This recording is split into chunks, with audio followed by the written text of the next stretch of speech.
കർത്താവ് എല്ലാവരെയും അനുഗ്രഹിക്കട്ടെ. നമുക്ക് നമ്മുടെ പുസ്തകങ്ങളെ തുറക്കാം. സഭാപ്രസംഗിയുടെ പുസ്തകം 3-ാമത് അധ്യായം. സഭാപ്രസംഗിയുടെ പുസ്തകം 3-ാമത് അധ്യായം.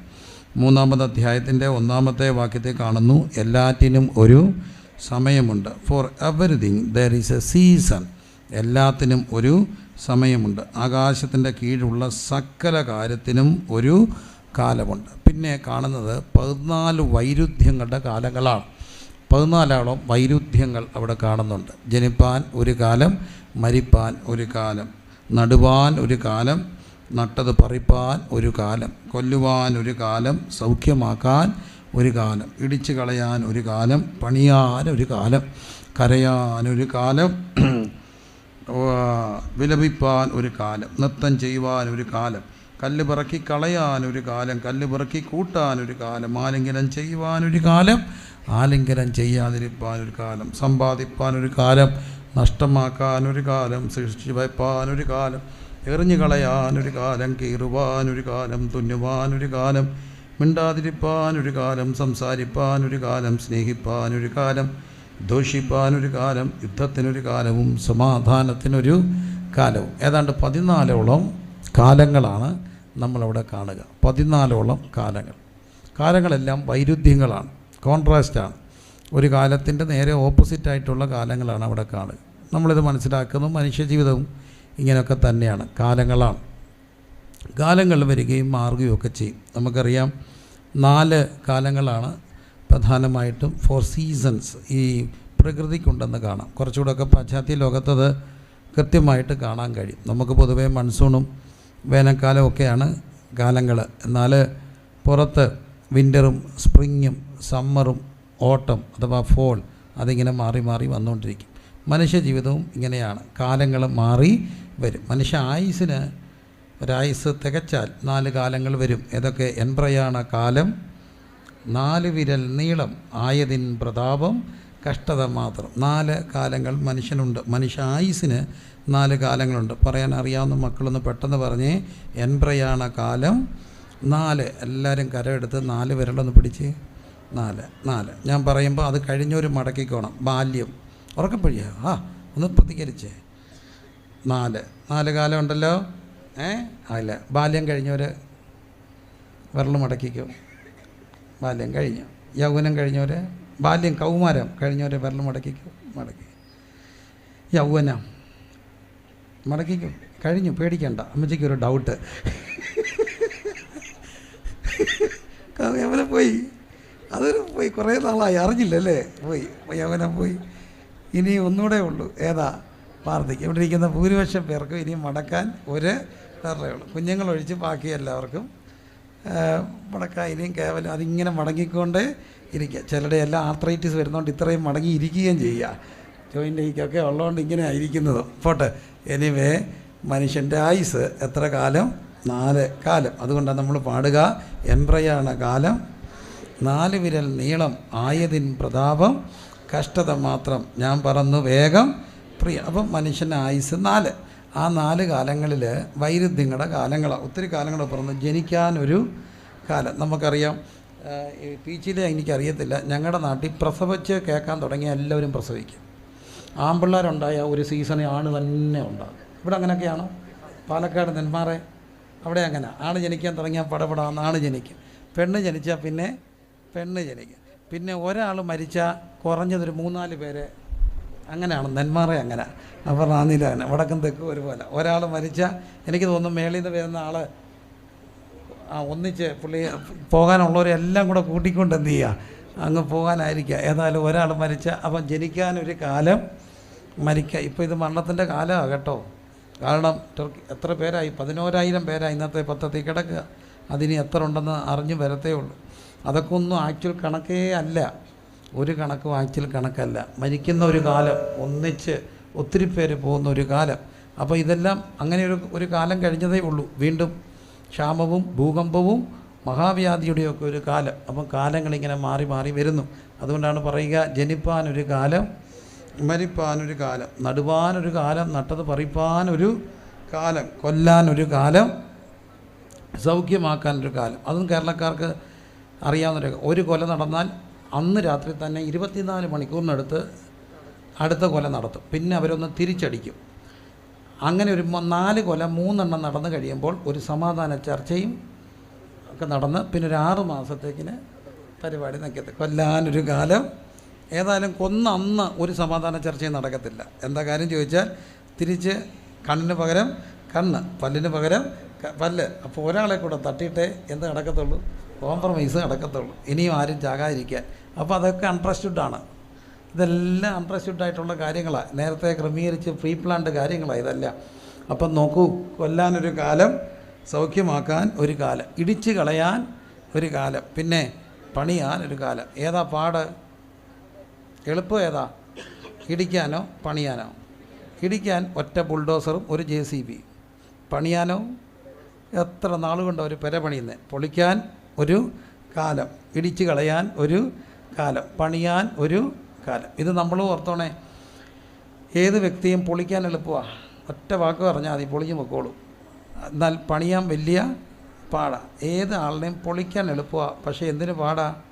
പണിയാൻ പാടാ. ഒരു കുടുംബം പൊളിക്കാൻ ഒരു കാര്യം പറഞ്ഞാൽ മതി. എടാ ഒരു ചുമ്മാ ഒരു സഹോദരി എന്നാൽ മതി, നിൻ്റെ ഭർത്താവിനെ ഒന്ന് സൂക്ഷിച്ചോണേ, ഇടയായിട്ട് ഇച്ചിരി എന്തോ ഒരു ചുറ്റിക്കളി ഞാനൊന്ന് പറഞ്ഞെന്നേ ഉള്ളൂ, അത്രയും പറഞ്ഞാൽ മതി, ബാക്കിയെല്ലാം നടന്നോളൂ. ഇടിക്കാൻ ഒരു കാലം, പൊളിക്കാൻ ഒരു പാടും വേണ്ട. ചുമ്മാ ഇത്രയൊക്കെ പറഞ്ഞാൽ പോരെ. ഒരു കൊച്ചിനെ അതിൻ്റെ ആത്മവിശ്വാസം തകർക്കാനും ഇത്രയും മതി. കൊച്ചിങ്ങനെ പഠിച്ചുകൊണ്ടിരിക്കുക, പഠിച്ച് കണ്ണെല്ലാം കൊഴിഞ്ഞു പോയി. അപ്പോഴാണ് അച്ചായൻ വന്നത്. അമ്മ പറഞ്ഞ് കണ്ടോ പപ്പ, പഠിച്ച് കണ്ണെല്ലാം കൊഴിഞ്ഞു പോയി. അപ്പോൾ പറഞ്ഞു സാരമില്ലടി, പേടിക്കണ്ട, റിസൾട്ട് വരുമ്പം തള്ളി വന്നോളും. റിസൾട്ട് വരുമ്പോൾ എന്തു ചെയ്യും? തള്ളി വരും.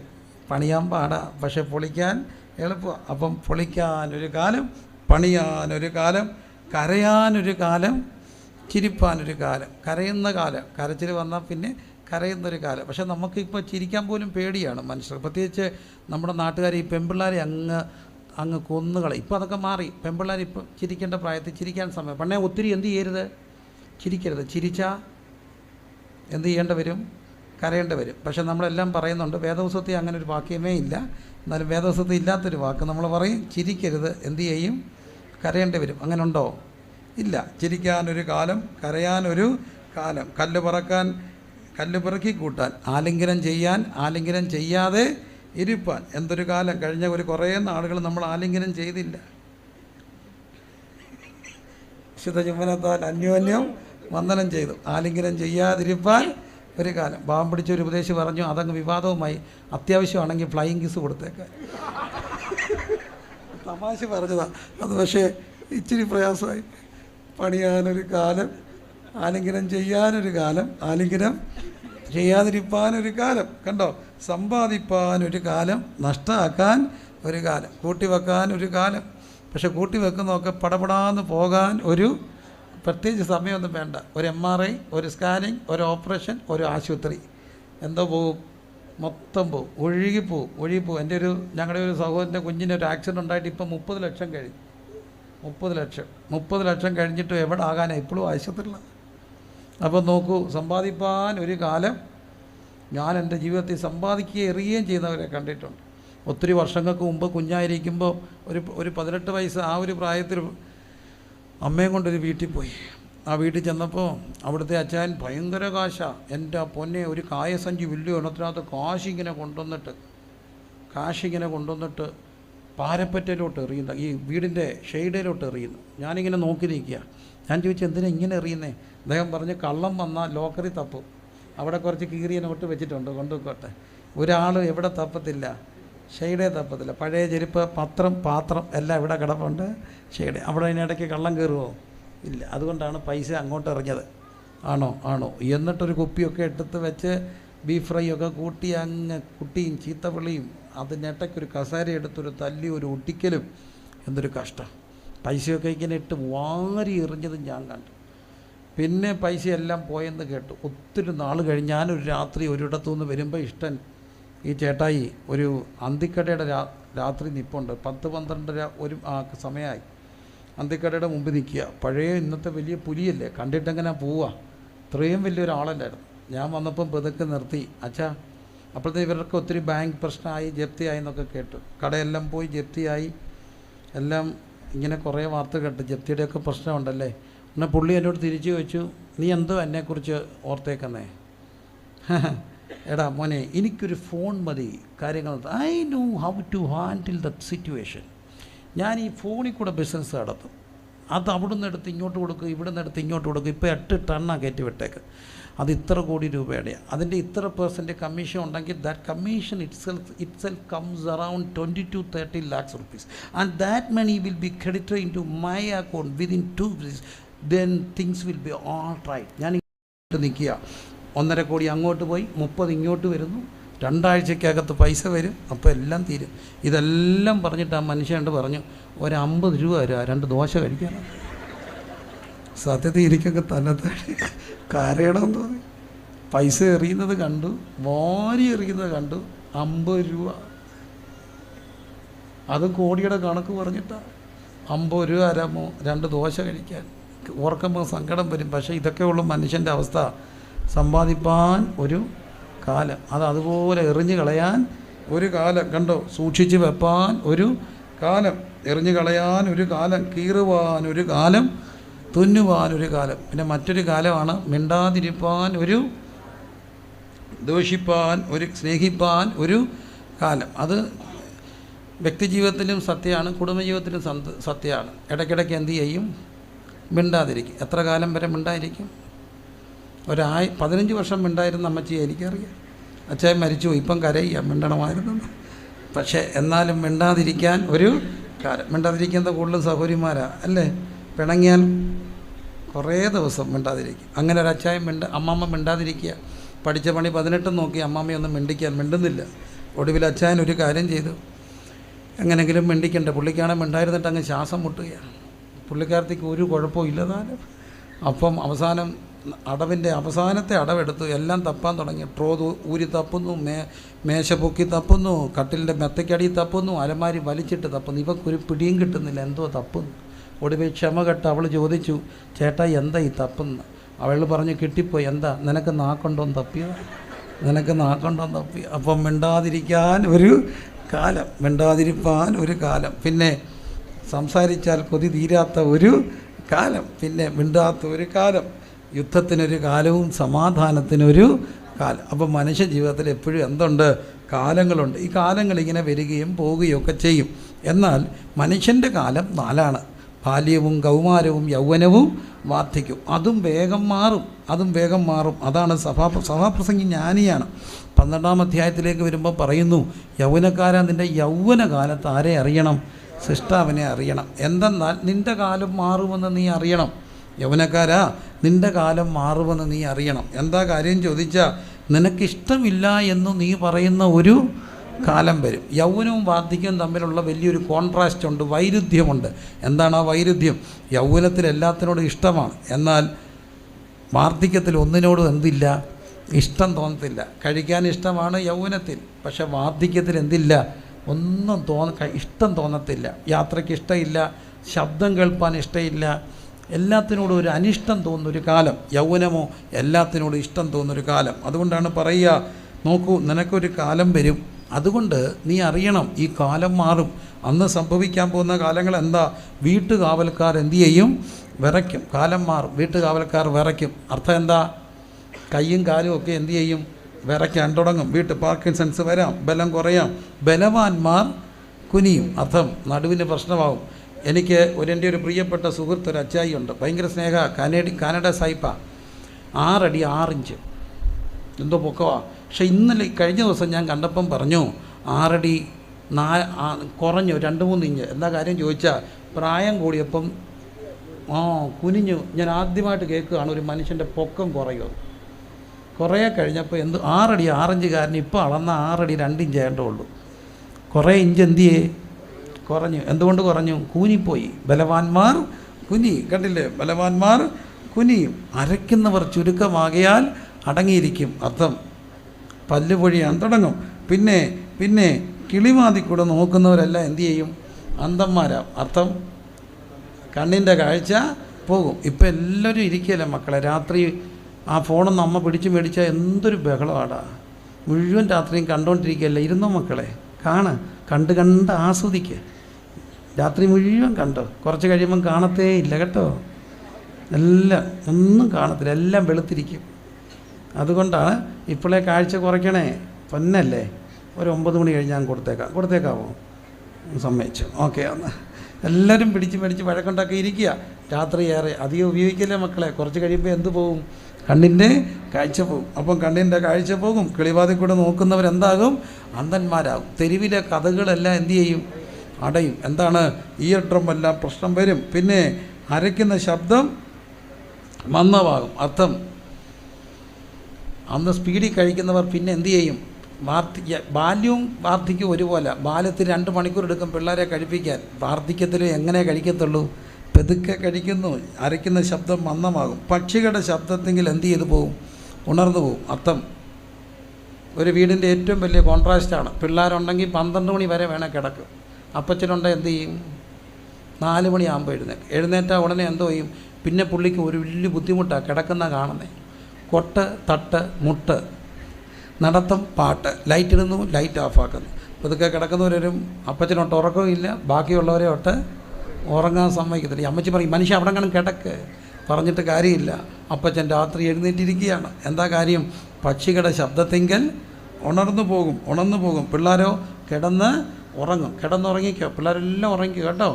10-11 മണി വരെ അങ്ങ് ഉറങ്ങിക്കണം. അങ്ങനെ ഉറങ്ങി ഒരു പെങ്കൊച്ചി ഇടയ്ക്ക് ഒരു കൊച്ചിനെയും കൊണ്ട് പ്രാർത്ഥിക്കാൻ വന്നു. അവിടെ ആ കൊച്ചിൻ്റെ പ്രശ്നം രാത്രി മുഴുവൻ കരച്ചിലാണ്. അപ്പം ഞാൻ ചുമ്മാ അവിടെ അമ്മയോട് ചോദിച്ചു, ഇവളെങ്ങനെ ഉണ്ടായിരുന്നു? കല്യാണത്തിൻ്റെ തലേ ദിവസം വരെ 12 മണി വരെ ഉറങ്ങും. അപ്പം ഞാൻ പറഞ്ഞു, സത്യമാണ്, കർത്താവിന് മേളിൽ നിന്നൊരു കൊച്ചിനെ കൊടുക്കണം, രാത്രി ഉറക്കാത്ത കൊച്ചിനെ.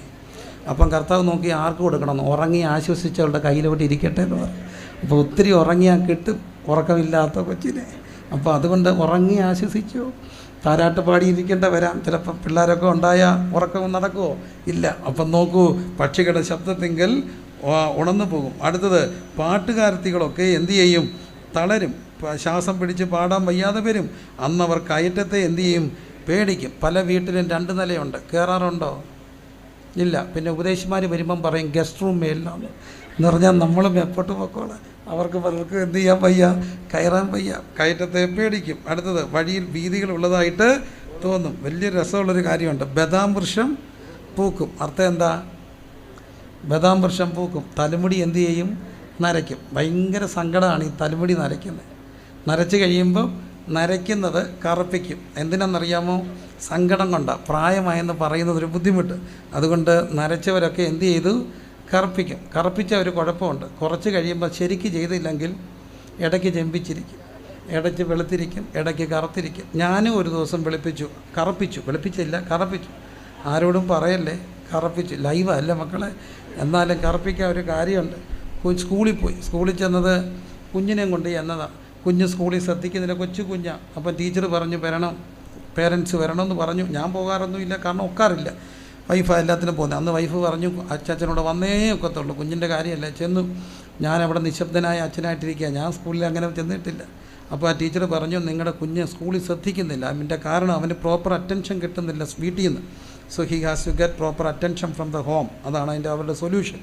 എന്നിട്ട് തന്നെ അവർ പറഞ്ഞു, ഞങ്ങൾ ഈ കാര്യം ടീച്ചേഴ്സ് മീറ്റിങ്ങിന് വന്നപ്പോൾ പ്രിൻസിപ്പളെല്ലാം പറഞ്ഞു, നിങ്ങളുടെ വീടൊരു വലിയ വീടാണ്. അതിനകത്ത് പറഞ്ഞാൽ വലിപ്പം കൊണ്ടല്ല, ആൾക്കാർ ഒത്തിരി ഉള്ള വീടാണ്. അപ്പോൾ എപ്പോഴും അവിടെ ആളാണ്. രാത്രി 1 മണി 2 മണി വരെ ആൾക്കാർ. അതുകൊണ്ട് അവർക്കങ്ങനെ സമയമൊന്നും കിട്ടത്തില്ലെന്ന് നിങ്ങളുടെ ഈ മോൻ്റെ പപ്പ ഒരു തിരക്കുള്ള പാസ്റ്റാന്നൊക്കെ സാറ് പറഞ്ഞായിരുന്നു. അതൊക്കെ ശരിയാണ്, നമുക്കതൊക്കെ റിയാലിറ്റി ആയിരിക്കാം. പക്ഷേ ഞങ്ങളെ സംബന്ധിച്ച് അതൊന്നും അല്ല വിഷയം. കുഞ്ഞിനെന്ത് കൊടുക്കണം? അറ്റൻഷൻ. ഞാൻ ഇപ്പുറത്തിരിക്കുക. എന്നിട്ട് ഈ ടീച്ചർ എൻ്റെ ഭാര്യയോട് പറഞ്ഞു, മാഡം ഒരു കാര്യം ചെയ്യും, മാഡത്തിൻ്റെ ഹസ്ബൻഡ് ഭയങ്കര തിരക്കുള്ളവരാണെങ്കിൽ മാഡത്തിൻ്റെ ഫാദറല്ലേ ഇരിക്കുന്നത്, ഫാദറിനോട് പറ. എന്നിട്ട് എൻ്റെ പറഞ്ഞു, അപ്പച്ചനൊന്നും ശ്രദ്ധിക്കത്തില്ല. ശരി മോളെ, അപ്പച്ചൻ നല്ലപോലെ ശ്രദ്ധിച്ചോ. അപ്പച്ചൻ എനിക്കൊക്കെ സങ്കടമായി. ഇപ്പോൾ ഇറങ്ങി വന്നിട്ട് അവളുടെ പറയാം, അപ്പം എന്നെ കണ്ട മോളെന്ന് പറയല്ലേ. ഞാൻ ഞാൻ പറയാം. വന്ന വഴി കുറേ കാര്യം വരുത്തേച്ചു. അതെനിക്കങ്ങ് സങ്കടം വന്നു. എനിക്കങ്ങ് സങ്കടം വന്നു. നിങ്ങൾക്കാണെ വരത്തില്ലേ? എനിക്കും സങ്കടം വന്നു. പിന്നെ പരിപാടി നിർത്തി ഞാൻ ചോദിച്ചാൽ, ഇത് ചെയ്യാൻ വലിയ പാടാണ്. കൃത്യമായിട്ട് ചെയ്തില്ലെങ്കിൽ ഒരു ദിവസം ലൈവ് ചുമന്നിരിക്കും, അടുത്ത ദിവസം കറുത്തിരിക്കും. അതുകൊണ്ട് ഞാൻ ഈ പരിപാടിയൊക്കെ നിർത്തി. എന്നാലും എൻ്റെ പൊന്നു പ്രിയരെ, ബദാം വൃക്ഷം എന്തു ചെയ്യും? പൂക്കും. തുള്ളൻ എഴഞ്ഞ് നടക്കും. രോചനക്കുരു പലിക്കാതെ വരും. എന്നിട്ട് പറയുന്നു മനുഷ്യൻ തൻ്റെ ശാശ്വത ഭവനത്തിലേക്ക് പോകും. വെള്ളിച്ചരുടെ അറ്റ് പോകും, പൊൻകിണ്ണം തകരും. എന്താ? വെള്ളിച്ചരുടെ അറ്റും ഞരമ്പ് പൊട്ടും, പിന്നെ ഒരു സ്ട്രോക്ക്, ഒരു സൈഡ് പാരലൈസ് ആകുന്നു, BP കൂടുന്നു, പൊൻകിണ്ണം തകരുന്നു, ഉറവിങ്കിലെ ചക്രം ഉടയുന്നു, ഹാർട്ട് അറ്റാക്ക്, ഭയങ്കര കീറി മുറിക്കുന്നൊരു വേദന. എന്നിട്ട് മനുഷ്യൻ കീറി മുറിക്കുന്ന ഊരുവാരും വേർക്കുന്നു. ഇത്രയൊക്കെ ഉള്ളൂ മനുഷ്യൻ, ഇത്രയേ ഉള്ളൂ മനുഷ്യൻ, ഇത്രയേ ഉള്ളൂ മനുഷ്യൻ, ഇത്രയേ ഉള്ളൂ മനുഷ്യൻ. അതുകൊണ്ടാണ് യൗവനക്കാരാ ഇത്രയേ ഉള്ളെന്ന് അറിയുന്നത് കൊണ്ട് ഒരു കാര്യം ചെയ്യണം. യൗവനം തീരുന്നതിന് മുമ്പ് സൃഷ്ടാവിനെ അറിഞ്ഞോണം. യൗവനം തീരുന്നതിന് മുമ്പ് സൃഷ്ടാവിനെ അറിഞ്ഞാൽ ഒരു ഗുണമുണ്ട്. എന്താ ഗുണമെന്നറിയാമോ? വേദപുസ്തകത്തിൽ പറയുന്നൊരു വാക്കുണ്ട്, വാർദ്ധക്യവും നരയുമുള്ള കാലത്ത് തന്നെ ഉപേക്ഷിക്കരുതേ, ബലം ക്ഷയിക്കുമ്പോൾ കൈവിടല്ലേ. കർത്താവ് പറഞ്ഞു, നരയ്ക്കുമ്പോൾ ഞാൻ നിന്നെ ചുമക്കാം, നരയ്ക്കുവോളം ചുമക്കും. അർത്ഥം, എല്ലാവർക്കും ബാധ്യതയാകുന്ന ഒരു സമയത്ത് നിൻ്റെ വാർദ്ധക്യം ഭാരമാകാതെ അന്ന് ചുമക്കുന്നൊരു ദൈവമുണ്ട്. അന്ന് ചുമക്കണമെങ്കിൽ അതിനൊരു ഒരു സോഷ്യൽ കോണ്ടസ്റ്റ് ഉണ്ട്. നെബോ കുനിയും ബാല് വണങ്ങും.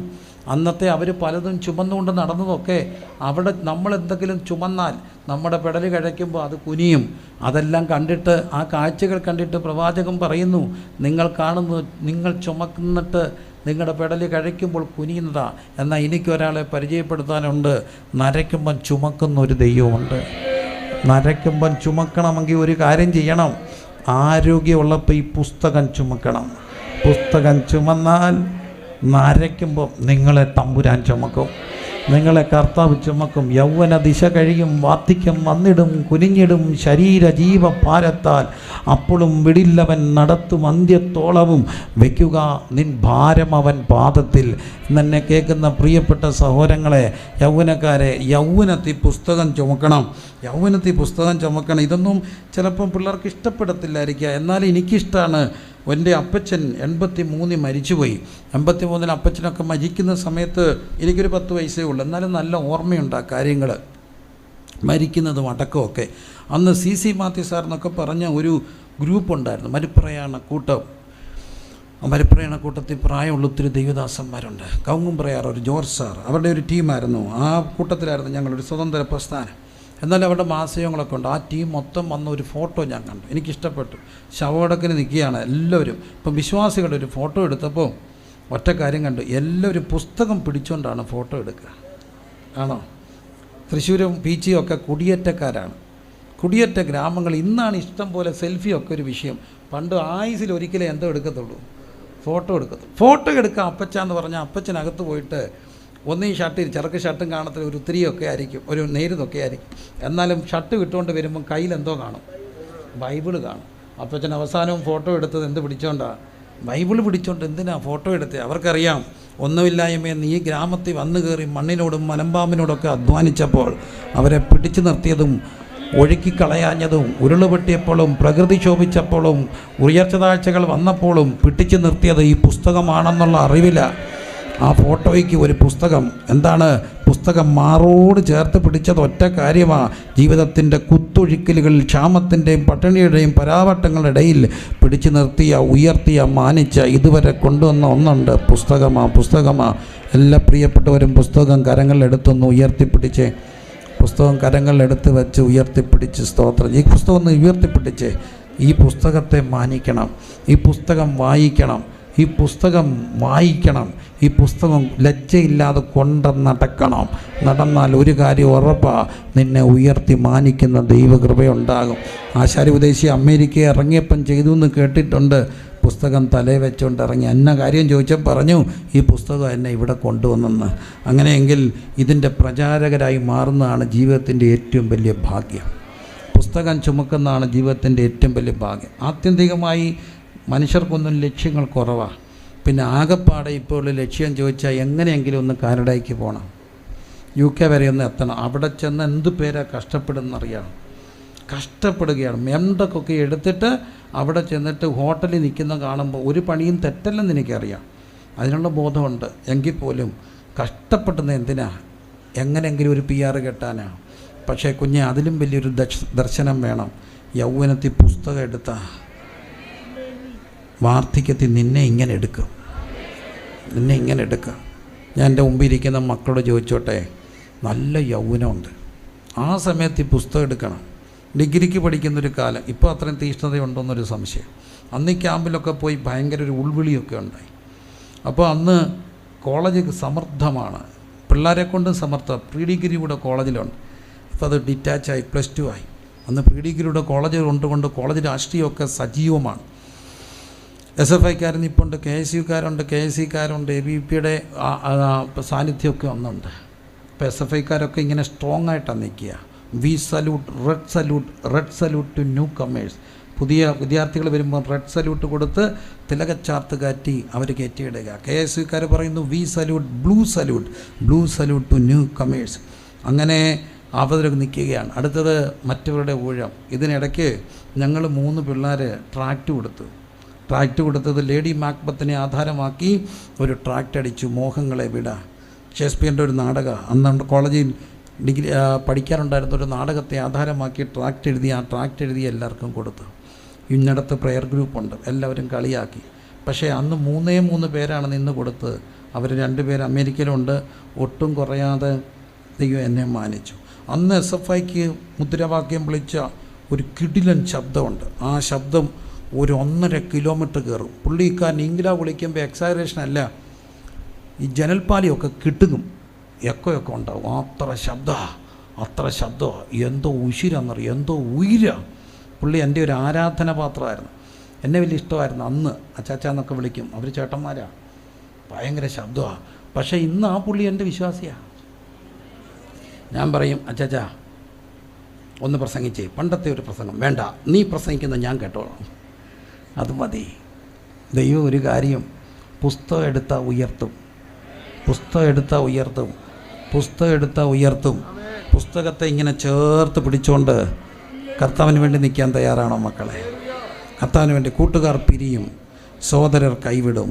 ഇന്നുള്ള കൂട്ടുകാരൊക്കെ നാളെ മൈൻഡ് ചെയ്യത്തില്ല. +2 കഴിയുമ്പം, ഡിഗ്രി കഴിയുമ്പം അവർ പോകും. പിന്നെ ഏതെങ്കിലും ഒരിക്കലും ഒരു ഗ്രൂപ്പിൽ ഒരു ഗ്രൂപ്പിലുള്ള മരിച്ചാൽ ഒരു കണ്ടോളൻസ്, അത്രയേ ഉള്ളൂ. അതും ഗ്രൂപ്പിലാണ്. വാട്സപ്പ് ഗ്രൂപ്പിൽ ഒരു കണ്ടോളൻസ് പറയുന്നതിന് വല്ല കാര്യമുണ്ടോ മക്കളെ? പിന്നെ എന്തെങ്കിലും ഒരു അസുഖമോ ആക്സിഡൻറ്റോ ഉണ്ടായെന്ന് കേട്ടാൽ ഒരു സഹതാപം, അത്രയൊക്കെ ഉള്ളൂ. എന്നാൽ അതിനപ്പുറത്ത് നിന്നെ താങ്ങുന്ന ഒരു ദൈവം കാണും. എന്ന് ഞാനിത് പറഞ്ഞുകൊണ്ടിരിക്കുമ്പോൾ എൻ്റെ യൗവനത്തിൽ കർത്താവിന് വേണ്ടി എനിക്ക് നിൽക്കണം. അങ്ങനെ ആഗ്രഹിക്കുന്ന മക്കളൊക്കെ ഒന്ന് എഴുന്നേറ്റ് ഇന്നേ പ്രാർത്ഥിക്കാൻ പോവുക. എൻ്റെ യൗവനത്തിൽ എനിക്ക് കർത്താവിന് വേണ്ടി നിൽക്കണം.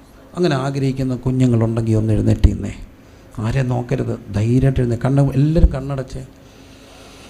എല്ലാവരും കണ്ണടച്ച് എൻ്റെ യൗവനം ആ കണ്ണാടി വെച്ച മോന്, ആ ഫാനോട് കുഞ്ഞെ നിന്നെപ്പറ്റി ദൈവത്തിന് വലിയൊരു. മോൻ്റെ പേരെന്നാ?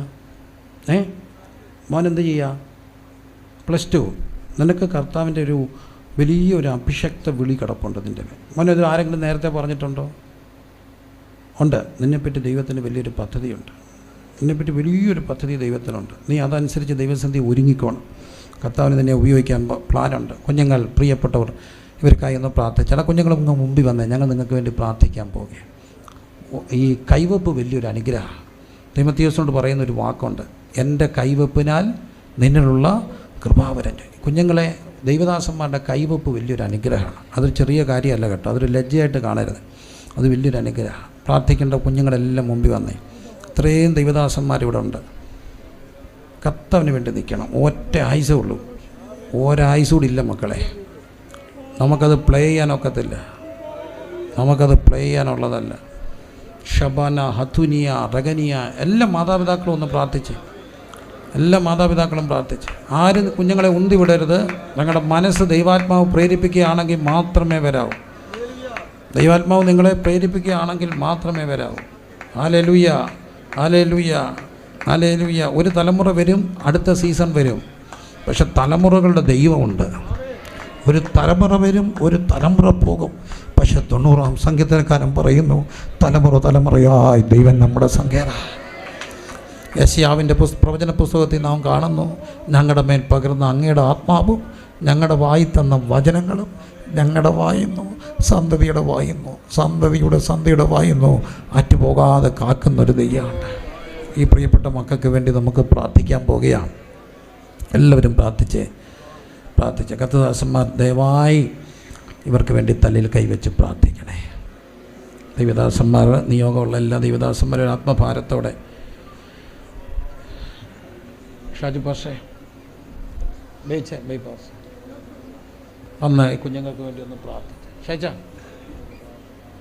ഈ മക്കൾക്ക് വേണ്ടി സഭ ഒന്നടങ്കം എഴുന്നേറ്റ് നിൽക്കാൻ ഒക്കുമെങ്കിൽ എഴുന്നേറ്റ് നിന്ന് ഈ കുഞ്ഞുങ്ങളുടെ നേരെ. ഇനിയും കുഞ്ഞുങ്ങളെ ഞാൻ നിങ്ങളെ വീണ്ടും ഉത്സാഹിപ്പിക്കുക. ഏതെങ്കിലും കുഞ്ഞിന് മുമ്പിൽ വന്ന് പ്രാർത്ഥിക്കണമെങ്കിൽ വരണം. ഇവിടെ നിൽക്കുന്ന അനുഗ്രഹീതരായ ദൈവദാസന്മാർ വർഗീസ് ബേബി പാസ്റ്ററൊക്കെ കൈവപ്പിനാൽ എന്തുമാത്രം കുഞ്ഞുങ്ങൾ ആത്മശാനം പ്രാപിച്ചിട്ടുണ്ട്. ഈ മക്കൾക്ക് വേണ്ടി പ്രാർത്ഥിക്കുമ്പോൾ ഈ ദൈവദാസന്മാരുടെ കൈവപ്പ് ഈ സെൻട്രൽ കൺവെൻഷൻ ഇവിടെ മേൽ ലഭിക്കുമ്പോൾ അത് ചെറിയൊരു കാര്യമല്ല. മകനെ തീമത്തിയോസെ, എൻ്റെ കൈവപ്പിനാൽ നിന്നിലുള്ള കൃപാവരം ജ്വലിപ്പിക്കണം. ഷബല അന്ധുനിയ റഗനിയ ശബന അഥന റിഖന റഗന. പ്രാർത്ഥന വേണ്ട മക്കൾ വരണേ, പ്രാർത്ഥന വേണ്ട മക്കൾ വരണേ. ലജിക്കല്ലേ മക്കളെ, എൻ്റെ പൊന്നു മക്കളല്ലേ. യൗവനം മെറ്റിയ, യൗവനം മായ, യൗവനം മായ, കൂട്ടുകാരൻ മായ. വാട്സപ്പ് ഗ്രൂപ്പ് അതാണ് നമ്മൾ ചിന്തിക്കുക. ഹല്ലേലൂയ. 4 കാലങ്ങളാണ്. അപ്പോൾ യൗവനത്തിൽ കർത്താവിന് വേണ്ടി നിന്നാൽ വാർദ്ധക്യത്തിൽ കർത്താവ് നമ്മളെ നടത്തുന്നതായിട്ട് കാണാൻ കഴിയും. സഭാപ്രസംഗിയുടെ പുസ്തകം 3-ാം അധ്യായത്തിൻ്റെ 1-ാമത്തെ വാക്യത്തിൽ കാണുന്നു, എല്ലാത്തിനും ഒരു കാലമുണ്ട്. എല്ലാത്തിനും ഒരു കാലമുണ്ട്. പക്ഷേ ദൈവവചനത്തിലൂടെ നമ്മൾ കടന്നു പോകുമ്പോൾ കാലങ്ങളെ മാറ്റുന്ന ദൈവത്തെ കാണാൻ കഴിയും. കാലങ്ങൾ ദൈവം മാറ്റും. മനുഷ്യജീവിതത്തിൻ്റെ കാലങ്ങളെ, സീസണെ മാറ്റുന്ന ദൈവമുണ്ട്. ഇലപൊഴിയും കാലങ്ങൾക്കപ്പുറം തളിരണിയും ഒരു കാലമുണ്ട്. കവിളിലൂടെ ഒഴുകുന്ന കണ്ണീരിനപ്പുറം പുഞ്ചിരിയുടെ ഒരു കാലമുണ്ട്. ദൈവം കാലത്തെ മാറ്റുന്ന ദൈവമാണ്. Hallelujah, hallelujah. ഉൽപ്പത്തിയുടെ പുസ്തകത്തിലൂടെ കടന്നു പോകുമ്പോൾ നോഹയുടെ ഒരു കാലം പ്രളയത്തിൻ്റെ ഒരു കാലമാണ്. ആ പ്രളയത്തിൻ്റെ കാലത്തിന് ശേഷം നമ്മൾ കാണുന്നത് പ്രളയത്തിൻ്റെ ഒടുവിൽ അവർ പെട്ടകം അരാരാത്ത് പർവ്വതത്തിൽ എന്ത് ചെയ്തു? ഉറച്ചു എന്ന് കാണുന്നുണ്ട്. പെട്ടകത്തിൻ്റെ ആ പ്രളയം വല്ലാത്ത അലച്ചിലായിരിക്കാം, വല്ലാതെ ഉലഞ്ഞും അലഞ്ഞുമാണ് അവർ പോയത്. പക്ഷേ എല്ലാ ഉലച്ചിലുകൾക്കെയും അലച്ചിലുകൾക്കും ഒടുവിൽ ദൈവം അവരെ പെട്ടകത്തെ അരാരാത്ത് പർവ്വതത്തിൽ എന്ത് ചെയ്തു? ഉറപ്പിച്ചു. അലയാനൊരു കാലമുണ്ടെങ്കിൽ ഉറപ്പിക്കപ്പെടാനൊരു കാലമുണ്ട്. അലയുന്നൊരു കാലമുണ്ടെങ്കിൽ ഉറപ്പിക്കപ്പെടുന്ന ഒരു കാലമുണ്ട്. ഹല്ലേലൂയ. ദൈവം കാലം മാറ്റും. അബ്രഹാമിനോടുള്ള ബന്ധത്തിൽ നാം കാണുന്നു, ദൈവം അബ്രഹാമിനെ ഉൽപ്പത്തി പുസ്തകം 12-ാം അധ്യായത്തിൽ വിളിക്കുന്നു. പക്ഷേ നീണ്ട 25 വർഷങ്ങൾ മക്കളില്ലാത്തൊരു കാലം. മക്കളില്ലാത്തൊരു കാലമുണ്ടെങ്കിൽ ഒരു കാര്യം ഉറപ്പാണ്, മക്കളെ കൊണ്ട് അനുഗ്രഹിക്കപ്പെടുന്നൊരു കാലം വരും. ഈ സമയത്ത് ദാമ്പത്യത്തിൽ മക്കളില്ലാത്ത ദമ്പതികൾക്ക് വേണ്ടി പ്രാർത്ഥിച്ചാണ്. പിതാവേ, മക്കളില്ലാത്ത കാലമുണ്ടെങ്കിൽ ഹന്നായുടെ കാലം മാറ്റിയ ദൈവം ഈ മക്കളുടെ കാലം മാറ്റണേ. യേശുവിൻ്റെ നാമത്തിൽ ഇത് സംഭവിക്കട്ടെ. ആമേൻ പറഞ്ഞ് സ്തുതിച്ചേ. അബ്രഹാമിന് മക്കളില്ലാത്തൊരു കാലം, പിന്നെ മക്കളെ കൊണ്ട് അനുഗ്രഹിക്കപ്പെട്ട ഒരു കാലം. പിന്നെ നമ്മൾ കാണുന്നു 13-ാം അധ്യായത്തിൽ ലോത്ത് എല്ലാം കൊണ്ടുപോയ ഒരു കാലം. എന്നാൽ ഉൽപ്പത്തി 24-ൽ അബ്രഹാം വയസ്സ് എന്ന വൃദ്ധനായി ദൈവം അബ്രഹാമിനെ സകലത്തിലും അനുഗ്രഹിച്ചൊരു കാലം. നഷ്ടപ്പെട്ടതെല്ലാം ഒരു കാലമുണ്ടെങ്കിൽ മടക്കിയെടുക്കുന്നൊരു കാലമുണ്ട്. നഷ്ടത്തിൻ്റെ ഒരു കാലമുണ്ടെങ്കിൽ, എല്ലാം പോകുന്നൊരു കാലമുണ്ടെങ്കിൽ എല്ലാം മടക്കിത്തരുന്നൊരു കാലമുണ്ട്. ദൈവം കാലം മാറ്റുന്ന ദൈവമാണ്. ഇത് പറഞ്ഞുകൊണ്ടിരിക്കുമ്പം തന്നെ വ്യക്തികളുടെ ജീവിതത്തിൻ്റെ കാലങ്ങളെ മാറ്റുന്ന ദൈവപ്രവൃത്തി അനുഭവിക്കാൻ കഴിയും. ഹല്ലേലൂയ. ഒരു മകനുണ്ടായി ഇസ്ഹാക്ക്. ഇസ്ഹാക്കിൻ്റെ കാലത്ത് നമ്മൾ പഠിക്കുന്നു, ഇസ്ഹാക്ക് ഒരു കിണർ കുഴിച്ചു. ഫെലിസ്ത്യർ വന്ന് ശണ്ടയിടുകയാണ്. അവൻ മാറിപ്പോയി കിണർ കുഴിച്ചു, വീണ്ടും വന്ന് ശണ്ടയിട്ടു. മാറിപ്പോയി കിണർ കുഴിച്ചു, വീണ്ടും വന്ന് ശണ്ടയിട്ടു. പക്ഷേ കാലം മുമ്പോട്ട് പോയപ്പം കാണുന്നു, ഇസ്ഹാക്ക് ഒരു സ്ഥലത്ത് എന്ന് കിണർ കുഴിച്ചു. അവരവിടെ ശണ്ടയ്ക്ക് വന്നില്ല. അവൻ ആ സ്ഥലത്തിന് പേരിട്ടു രഹബോത്ത്. എനിക്ക് ദൈവം എനിക്ക് ഇടം തന്നു എന്ന് പറഞ്ഞ് രഹബോത്തൊന്ന് പേരിട്ടു. ശണ്ടയുടെ ഒരു കാലമുണ്ടെങ്കിൽ സ്വസ്ഥതയുടെ ഒരു കാലമുണ്ട്. ശണ്ടയുടെ ഒരു കാലമുണ്ട്. ഒന്ന് പറഞ്ഞാൽ രണ്ടിന് ഒരു കാര്യമില്ലാത്ത ശണ്ടകൾ. അത് വീടിനകത്തുനിന്ന് ഒരിക്കൽ, പിന്നെ മക്കളുടെ, പിന്നെ അയൽവക്കത്തുനിന്ന്, എവിടെയും ശണ്ട. ഇന്ന് രാത്രി കർത്താവ് പറയുന്നു, സ്വസ്ഥതയുടെ ഒരു രഹബോത്തിൻ്റെ ഒരു കാലമുണ്ട്. ദൈവം കാലം മാറ്റുന്ന ദൈവമാണ്. നിങ്ങളുടെ ജീവിതത്തിലെ കാലങ്ങളെ ദൈവം മാറ്റും. രഹബോത്തിൻ്റെ ഒരു കാലം. യാക്കോബ്, ഇസ്ഹാക്കിന് 2 മക്കളുണ്ടാകുന്നു, ഏശാവും യാക്കോബും. ദൈവജനം അറിയുന്ന മക്കളാണ് എൻ്റെ മുമ്പിൽ, ഏശാവും യാക്കോബും. ഇവർ തമ്മിൽ പടലപണക്കം തുടങ്ങി. അത് സിബ്ലിംഗ് റിവൽറിയുടെ, സഹോദരങ്ങൾ തമ്മിലുള്ള വൈരാഗ്യത്തിൻ്റെ ഏറ്റവും വലിയ മൂർത്ത രൂപമാണ് ഏശാവും യാക്കോബും. സിബ്ലിംഗ് റിവൽറി എന്ന് പറയുന്ന ഒന്നുണ്ട്. അമ്മയ്ക്ക് എപ്പോഴും അവളോടാണ് ഇഷ്ടം. ചിലർക്കൊക്കെ നേരെ തിരിച്ചാണ്, അപ്പന് മോളോടും അമ്മയ്ക്ക് മോനോട് ഇഷ്ടം, ചിലർക്ക് ഇളയതിനോട് ഇഷ്ടം, മൂത്തതിനോട് ഇഷ്ടമില്ല.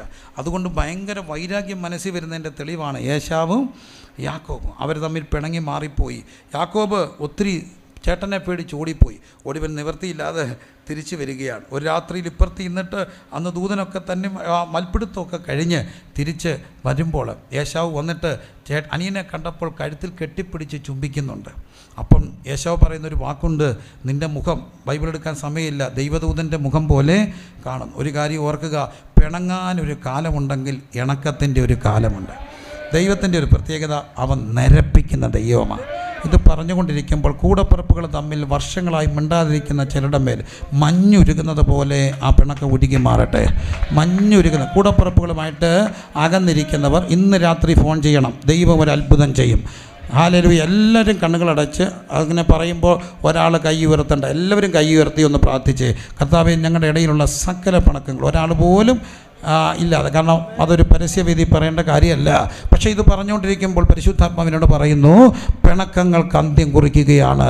കർത്താവ് സീസണെ മാറ്റും. പിണങ്ങാനൊരു കാലം, ഇണങ്ങാനൊരു കാലം, പിണങ്ങാനൊരു കാലം, ഇണങ്ങാനൊരു കാലം. ഏശാവ് യാക്കോബ് അവർ ഇണങ്ങിയതായിട്ട് കാണുകയാണ്. വീണ്ടും മുമ്പോട്ട് പോകുമ്പോൾ കാണുന്നു, യാക്കോബിൻ്റെ ചരിത്രത്തിൽ തൻ്റെ മക്കൾ നഷ്ടപ്പെടുകയാണ്. ജോസഫ് പോവുകയാണ്. ജോസഫ് സഹോദരന്മാർ ദൂഷിക്കപ്പെടും. അങ്ങനെ തൻ്റെ യാത്ര ഇങ്ങനെ പോകുമ്പോൾ തിരിച്ച് കൊണ്ടുവന്നിട്ട് സഹോദരന്മാർ വന്നിട്ട് ഒരു തുണിക്കഷ്ണം കൊണ്ട് കൊടുത്തു. എന്നിട്ട് പറഞ്ഞു, നിൻ്റെ മകൻ എന്ത് ചെയ്തു പോയി? മരിച്ചുപോയി. അന്ന് മുതൽ ഈ അപ്പൻ മക്കൾക്ക് വേണ്ടി എന്ത് ചെയ്യാൻ തുടങ്ങി?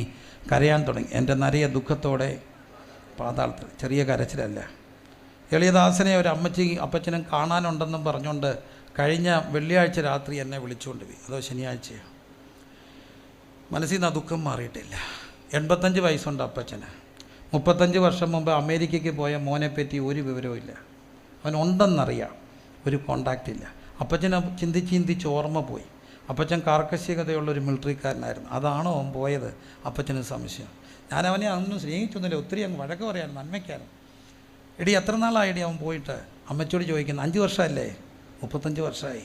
പാസ്റ്റർ അവൻ വരുമോ? വരാൻ വേണ്ടി പാസ്റ്റർ ഒന്ന് പ്രാർത്ഥിച്ചാൽ വരും. അതിനാണ് ഞാൻ വിളിപ്പിച്ചത്. അമ്മച്ചി അപ്പച്ചനും നോക്കിയിരിക്കുക, ഒരു മോനെ നോക്കി. രാജൻ കൊലക്കേസിൻ്റെ ആ ഒരു സംഭവ പരമ്പരയിൽ ആ അമ്മ പുലമ്പുമാരെന്നാണ് പറയുക. ഓരോ മക്കളെ കാണുമ്പോൾ ഇവൻ്റെ കൂടെ കൊള്ളോടെ എല്ലാവരുടെയും കല്യാണം കഴിഞ്ഞു. ഈ അപ്പന് ഒരു ചിന്തയില്ല അവൻ്റെ കല്യാണം നടത്തണം. രാജൻ്റെ കല്യാണത്തിന് വേണ്ടി ഇന്നും അമ്മ പറയുമായിരുന്നു, അപ്പനൊരു ചിന്തയില്ലെന്ന്. ആ മക്കളെ നഷ്ടപ്പെട്ടവർ ഞാൻ കണ്ടിട്ടുണ്ട്. മരിച്ചുപോയ മക്കളുടെ വേർപ്പുള്ള ഉടുപ്പ് കഴുകാത്ത തലവണക്കീഴെ വെച്ചേക്കുന്നത്. ആ വേർപ്പെടുത്ത് മണപ്പിക്കും. ഇങ്ങനൊരു മനുഷ്യൻ മകനെ ഓർത്ത് കരയുക. എൻ്റെ മോനെ ജോസഫേ, നീ ഉണ്ടെങ്കിലുണ്ട്, ഇല്ലെങ്കിലൊന്ന് അറിഞ്ഞാൽ. മരിച്ചെന്ന് പറഞ്ഞാൽ തീർന്നില്ലേ? ഡെത്ത് സർട്ടിഫിക്കറ്റ് പോയിട്ട് മിസ്സിങ് ആണെങ്കിൽ കിട്ടത്തില്ല മക്കളെ. അതിനൊത്തിരി വർഷം എടുക്കും, ഭയങ്കര പ്രൊസീജിയറാണ്. പക്ഷെ നീ ഉണ്ടോ ഇല്ലയോ അറിയില്ല. മകനെ ഓർത്ത് കരയാനൊരു കാലമുണ്ടെങ്കിൽ മകൻ അയച്ച രഥം കണ്ട് ചൈതന്യപ്പെട്ടു. ഇന്ന് രാത്രി എന്നെ കേൾക്കുന്ന മാതാപിതാക്കൾ പറയട്ടെ, മക്കളെ ഓർത്ത് കരയുന്നൊരു കാലമുണ്ടെങ്കിൽ മക്കളെ ഓർത്ത് ചൈതന്യപ്പെടുന്നൊരു കാലം വരും. മക്കളെ ഓർത്ത് കരയാനൊരു കാലമുണ്ടെങ്കിൽ മകൻ അയച്ച രഥം കണ്ട് ചൈതന്യപ്പെട്ടു. മകൻ നഷ്ടപ്പെട്ടപ്പോൾ അപ്പം പറഞ്ഞൊരു കാര്യമുണ്ട്, എൻ്റെ കണ്ണ് തിരുമ്മി അടയ്ക്കാൻ ആരാ ഉള്ളേ? എൻ്റെ കണ്ണാര് തിരുമ്മി അടയ്ക്കും. പക്ഷേ ഏറ്റവും ഒടുവിൽ അപ്പൻ മരിക്കുമ്പോൾ ജോസഫും തൻ്റെ മക്കളുമൊക്കെ അടുത്ത് ഇന്ന് കട്ടിന്മേൽ കാല് കയറ്റി വെച്ച് ഈ മക്കളുടെ സാന്നിധ്യത്തിൽ മരിക്കുമ്പോൾ മക്കളെ ഓർത്ത് കരയാനൊരു കാലമുണ്ടെങ്കിൽ മക്കളെ മുഖാന്തരം ചൈതന്യപ്പെടാനൊരു കാലം വരും. ഇന്ന് രാത്രി ഈ ദൂത് പറഞ്ഞുകൊണ്ടിരിക്കുമ്പോൾ കരയുന്ന ചിലരെ ദൈവാത്മാവ് കാണുകയാണ്. നിൻ്റെ കണ്ണീരെല്ലാം എൻ്റെ തുരുത്തിയിലുണ്ട്, എൻ്റെ കണ്ണീരെല്ലാം എൻ്റെ തുരുത്തിയിലുണ്ട്. നിൻ്റെ കുഞ്ഞിൻ്റെ അനുഗ്രഹം കണ്ട് ചൈതന്യപ്പെടാതെ ഈ ഭൂമിയിൽ നിന്ന് പോകത്തില്ലെന്ന് പരിശുദ്ധാത്മാവ് ദൂത് പറയുക. എൻ്റെ കുഞ്ഞിൻ്റെ നല്ല വാർത്തകൾ കേൾക്കാതെ കർത്താവ് നിന്നെ എടുക്കത്തില്ല. വിശ്വസിച്ചൊന്ന് ആമേൻ പറഞ്ഞ്. കണ്ണീരെല്ലാം തുരുത്തിയിലുണ്ട്. കരയാൻ ഒരു കാലം, തിരിക്കാൻ ഒരു കാലം. വീണ്ടും മുമ്പോട്ട് പോകുമ്പോൾ ഉൽപ്പത്തി പുസ്തകം 34-ാമത് അധ്യായത്തിൽ കാണുകയാണ്. എന്താണ് നോക്കൂ, അവിടെ ദീന എന്ന് പറയുന്ന ഒരു മകളെക്കുറിച്ച് കാണും. ഒറ്റ പെങ്ങളൊക്കെ ഉള്ളൂ. അവൾ ആരായിരുന്നു? ദീനയായിരുന്നു അല്ലേ? ഉൽപ്പത്തി പുസ്തകം 34-ാം അധ്യായം ലേയ യാക്കോവിന് പ്രസവിച്ച മകളായ ദീന. ദീന ദീന ഒരു ഫെമിനിസ്റ്റ് ആയിരിക്കും ദീന, കേട്ടോ, ഫെമിനിസ്റ്റായിരുന്നു. ആൺപിള്ളേർക്കെല്ലാം കറങ്ങാൻ പോകാമെങ്കിൽ എനിക്ക് എന്തുകൊണ്ട് പോയിക്കൂടാ? അപ്പോൾ അച്ചായൻ പറഞ്ഞു, 12 കടാമുട്ടന്മാരുണ്ട്, ഒരാളെ വിളിച്ചോണ്ടോ? അവർക്ക് ഒറ്റയ്ക്ക് പോകാമെങ്കിൽ എനിക്കും എന്തു ചെയ്യാം? ഒറ്റയ്ക്ക് പോകാം. അവൾ ഒറ്റയ്ക്ക് പോയി. ആര്? ദീന. ദീന ഒറ്റയ്ക്ക് പോയപ്പോൾ അബദ്ധം പറ്റി. അന്നേരേ പറഞ്ഞ ആരെങ്കിലും സഹോദരന്മാരെ കൊണ്ടുപോകാൻ, പക്ഷെ ഒറ്റയ്ക്ക് പോയി, അബദ്ധം പറ്റി.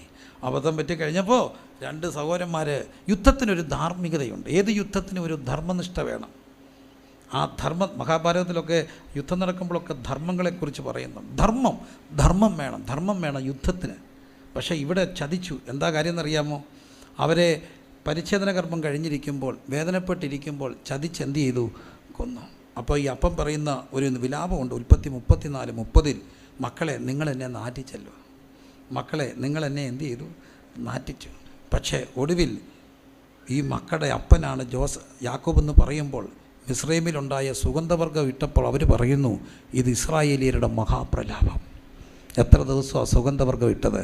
തൻ്റെ മരണത്തിൽ. ഒരു കാര്യം ഓർത്തണം, നാറ്റിക്കപ്പെട്ട ഒരു കാലമുണ്ടെങ്കിൽ മാനിക്കപ്പെടുന്ന ഒരു കാലം വരും.